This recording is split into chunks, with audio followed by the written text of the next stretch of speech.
IBM EI govtech innovation centre के आज के इस उद्घाटन कार्यक्रम में chairman and CEO IBM doctor Arvind Krishna ji,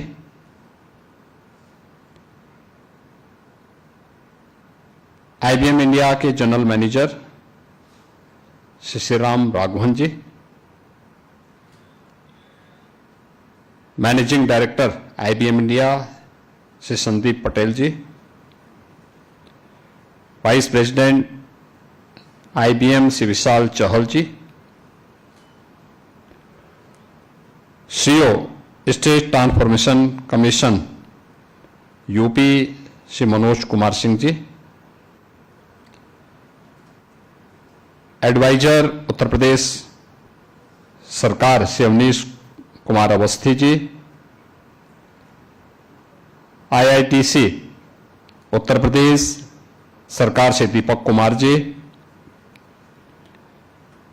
director IIT Kanpur professor Manindra Agrawal जी,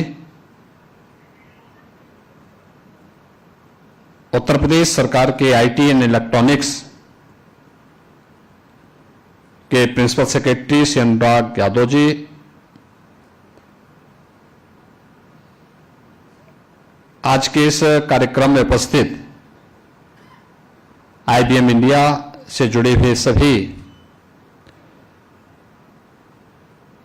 उनके अधिकारीगण,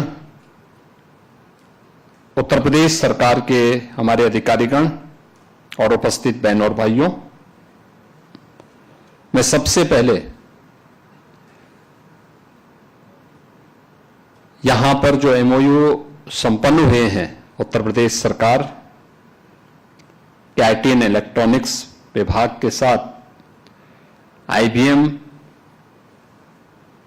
के साथ मिलकर के जो MOU अभी संपन्न हुए हैं, मैं इसके लिए IBM इंडिया को, CEO IBM doctor Arvind Krishna ji और उनकी पूरी टीम को हृदय से धन्यवाद देता हूं कि उन्होंने उत्तर प्रदेश सरकार के इस इनिशिएटिव को आगे बढ़ाने के लिए वे स्वयं यहां पर आए और उन्होंने इस अभियान को अपना एक सकारात्मक योगदान दिया है। मैं उनका स्वागत भी जिससे करना चाहता हूं कि उन्होंने अपने उद्बोधन में उत्तर प्रदेश के साथ और भारत भूमि के साथ अपने भावनात्मक संबंधों को भी इस मंच के माध्यम से हम सबके सामने प्रस्तुत किया और हम सबको आप पर गर्व है कि देश का पहला कंप्यूटर IBM ने IIT कानपुर के में स्थापित किया था और इसीलिए हम लोगों की ये हार्दिक इच्छा भी है कि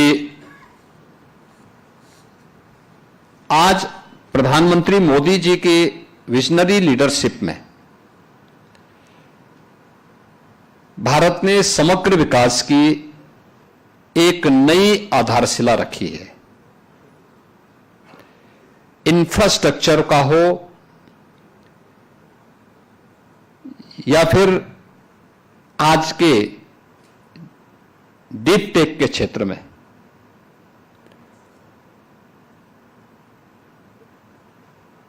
पिछले 11 वर्ष में भारत ने जिन ऊंचाइयों को प्राप्त किया है वह अद्भुत है, आश्चर्यजनक है और दुनिया के लिए कौतूहल का विषय भी। डिजिटल इंडिया की सफलता आज उसे विभिन्न मंचों के माध्यम से प्रस्तुत भी कर रही है। अभी आपने देखा होगा कि जो ग्लोबल AI समिट का आयोजन देश की राजधानी दिल्ली में आज संपन्न हुआ था। वैश्विक नेताओं ने प्रधानमंत्री मोदी जी के विजन को सराहा, उनकी लीडरशिप में डिजिटल इंडिया की सफलता की उस कहानी को, जिसके माध्यम से 140 करोड़ भारतवासियों के सामने अपना डिजिटल पहचान पत्र उन्हें प्राप्त हुआ, जिनके माध्यम से आज 50 करोड़ लोग भारत के अंदर आयुष्मान भारत की सुविधा प्राप्त कर रहे हैं। भारत के अंदर 50 करोड़ से अधिक लोग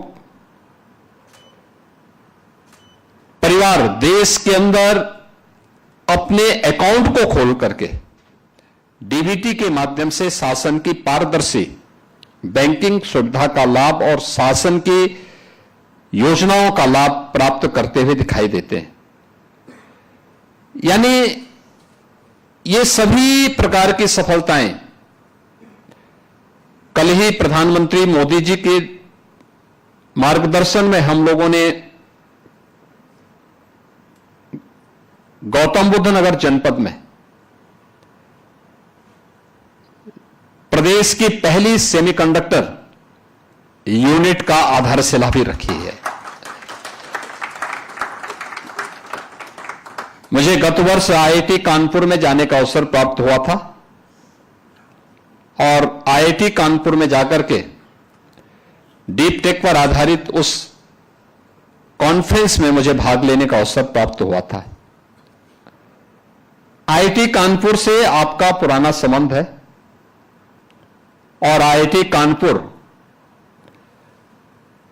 आप जैसे अपने पुरातन छात्रों पर गौरव की अनुभूति भी करता है और इसीलिए जब आईआईटी कानपुर के डायरेक्टर से हमारी बात हुई, क्योंकि हम लोग मेडटेक पर मिलकर के काम कर रहे हैं, अभी हम लोगों ने उत्तर प्रदेश सरकार के हाल ही में हुए पास हुए बजट के माध्यम से हम लोगों ने रोबोटिक के लिए भी सेंटर ऑफ एक्सीलेंस के लिए धनराशि की व्यवस्था अपने स्वयं के उत्तर प्रदेश सरकार के बजट में रखा है। इससे पहले ड्रोन टेक्नोलॉजी के लिए भी सेंटर ऑफ एक्सीलेंस की स्थापना के लिए उत्तर प्रदेश सरकार ने बजट में अपने धनराशि की व्यवस्था रखी थी। हर एक सेक्टर में हम जो कार्य कर रहे हैं आज वह उत्तर प्रदेश के अंदर हम सबको देखने को मिल रहा है।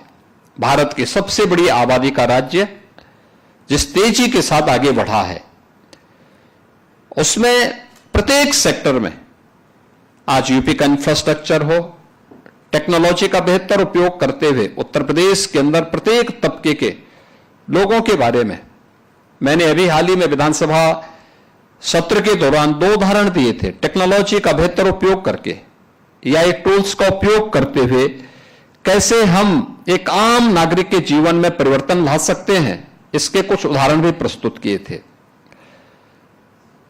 मैंने एक उदाहरण दिया था वहां पर और वह था कि कैसे आज से यानी हम लोग 2017 के पहले 40 वर्षों तक उत्तर प्रदेश की जनता इंसेफ्लाइटिस की बीमारी को झेलती रही है और मेरा जो अनुमान है कि इस पूरी बीमारी में उत्तर प्रदेश के 50,000 से अधिक मासूम बच्चों की मौतें हुई थी। हम लोग उपचार तक सीमित थे। हमने डाटा को कलेक्ट करने का प्रयास नहीं किया, उसका विश्लेषण करने का प्रयास नहीं हुआ, उसका कहीं भी कोई एनालिसिस नहीं होता था। यह मान लिया जाता था कि यह सामान्य बीमारी है, लेकिन जब डाटा एकत्र हुई, उनका एनालिसिस किया गया, परिणाम क्या हुआ कि जहां पे शुद्ध पेयजल नहीं है, खुले में शौच है, वहां यह बीमारी ज्यादा है।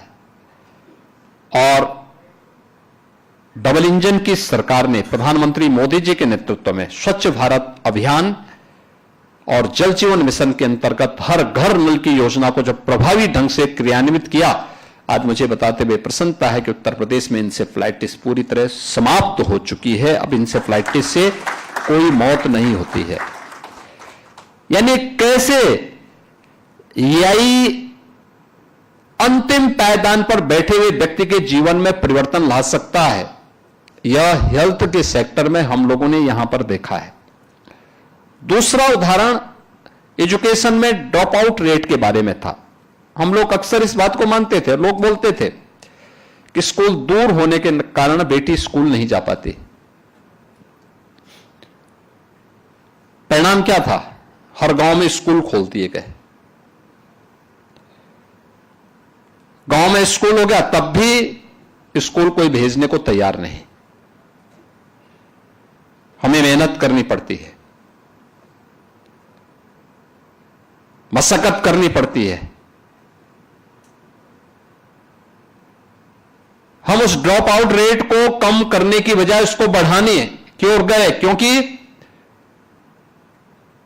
पहले न्याय पंचायत स्तर पर स्कूल होता था तो भवन भी होता था, फैकल्टी भी होती थी, फर्नीचर भी होता था, अन्य सुविधाएं भी हो जाती थी। हम गांव गांव में हो गए, न स्कूल में के पास पर्याप्त भवन है, न पर्याप्त शिक्षक हैं, और न पर्याप्त मात्रा में उनके पास फर्नीचर हैं, और न अन्य बुनियादी सुविधाएं। इधर किसी का ध्यान नहीं गया, केवल एक औपचारिकता थी, स्कूल खोल दो। यानी एक बोर्ड स्कूल का लग जाए, चाहे वो एक ही रूम है लेकिन स्कूल बन गया, यह मान लिया जाता था। लेकिन जब डाटा कलेक्ट किए गए और एआई टूल के माध्यम से उसका विश्लेषण किया गया, क्या आया कि ड्रॉप आउट रेट का कारण है बेटियों के लिए टॉयलेट का अभाव। और इस अभियान को प्रधानमंत्री मोदी जी ने जब इसका प्रभावी ढंग से क्रियान्वयन करने के लिए किया, हम लोगों ने हर स्कूल में बालक और बालिकाओं के लिए अलग अलग टॉयलेट और पेयजल की व्यवस्था कराई। आप देखते होंगे बेसिक शिक्षा परिषद में ड्रॉप आउट रेट 0 पर पहुंचने में हमें 0 तक पहुंचाने में हमें सफलता प्राप्त हुई है। अब वह 0 तक पहुंचा है। यानी यह दिखाता है कि हम टेक्नोलॉजी का उपयोग बेहतर तरीके से आगे कर सकते हैं और उससे अंतिम समाज के अंतिम पायदान पर बैठे हुए व्यक्ति के जीवन में परिवर्तन उसके माध्यम से लाया जा सकता है। और आज इसी दिशा में डॉक्टर अरविंद कृष्णा जी के का ध्यान इस ओर आकर्षित जरूर करूंगा।